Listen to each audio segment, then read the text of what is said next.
Hello students, in fourth chapter we are studying about carbon and there is a topic hydrocarbon.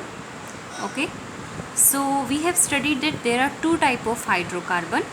One is saturated and another is unsaturated. There are two type of hydrocarbon, saturated and unsaturated.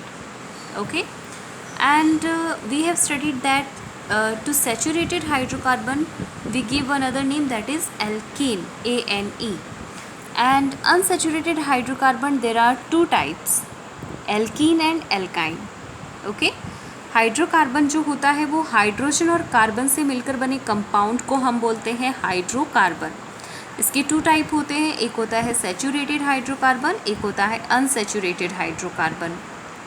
Saturated hydrocarbon को हम alkene भी बोलते हैं और unsaturated hydrocarbon जो होते हैं इसके टू टाइप होते हैं, एक होता है एल्कीन और एक होता है एल्काइन.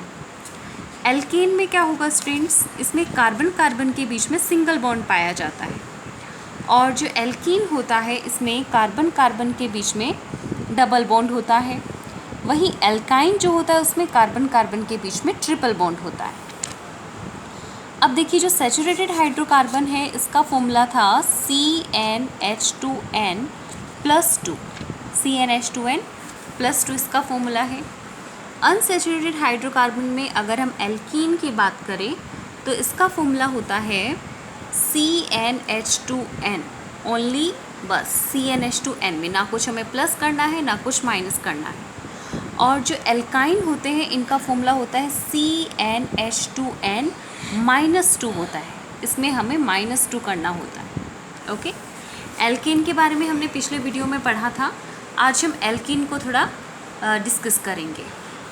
अब जैसे अपने को ये भी हमने पढ़ा था कि अनसैचुरेटेड हाइड्रोकार्बन को जब हम बर्न करते हैं तो ये कम्प्लीटली कंबशन इनका नहीं होता और इसकी वजह से ये स्मोकी मतलब सूटी फ्लेम प्रोड्यूस करते हैं और मोस्टली येलो कलर की फ्लेम से ये बर्न होते हैं.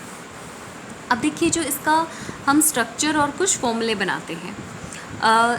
एक और चीज़ आपको ध्यान रखनी है कि कार्बन की नंबरिंग आपको याद होगी कि 1 कार्बन होता है उसको हम बोलते हैं मीथ, 2 को हम बोलते हैं ईथ, 3 के लिए प्रॉप, 4 के लिए हम वर्ड यूज़ करते हैं ब्यूट, 5 के लिए वर्ड यूज़ करते हैं पेंट, 6 के लिए हेक्स. मोस्टली यही यूज़ में होते हैं, बाकी के नेक्स्ट स्टैंडर्ड में आपको पढ़ने होंगे, केमिस्ट्री अगर आप लेंगे, मैथमेटिक्स और या फिर बायो.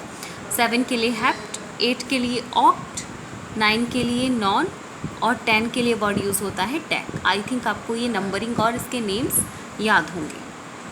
अब देखिए अगर हमें बनाना हो मीथीन, METHENE, तो स्टूडेंट्स ये बनाना पॉसिबल नहीं है.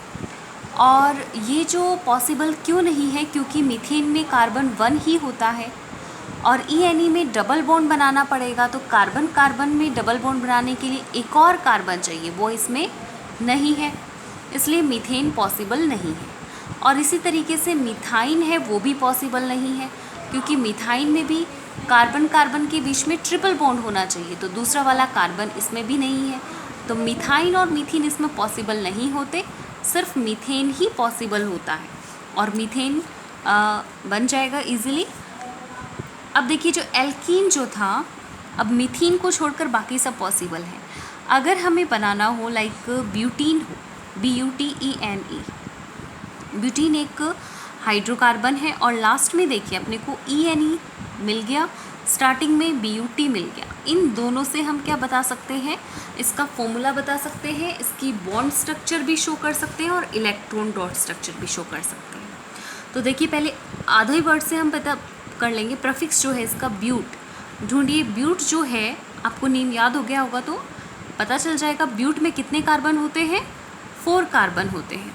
तो N की वैल्यू अपने पास हो जाएगी 4 और ENE है यानी कि कौन सा वाला हाइड्रोकार्बन है, ये एल्कीन वाला हाइड्रोकार्बन है. तो अब हम इसका फॉर्मूला देख लेते हैं. एल्कीन का फॉर्मूला क्या था, CnH2n, यानी कि जितने कार्बन होंगे हाइड्रोजन उसके डबल करने हैं अपने को. तो यहाँ पर देखिए इसका फॉर्मूला है CnH2n, तो इसका ब्यूटीन का फॉर्मूला हो जाएगा, N की जगह 4 पुट करेंगे, H2n यानी कि 2 × 4 और इसका फॉर्मूला आ गया C4H8।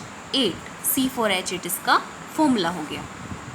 अब हम इसको बॉन्ड स्ट्रक्चर से भी शो कर सकते हैं, इसकी स्केलेटन स्ट्रक्चर भी बोलते हैं इसको और बॉन्ड स्ट्रक्चर भी बोलते हैं।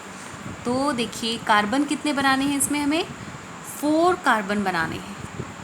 और ये एल्कीन है ENE, तो कार्बन कार्बन के बीच में क्या होगा, इसमें डबल बॉन्ड होगा, एक कार्बन कार्बन के बीच में, बाकी के बीच में सिंगल बॉन्ड।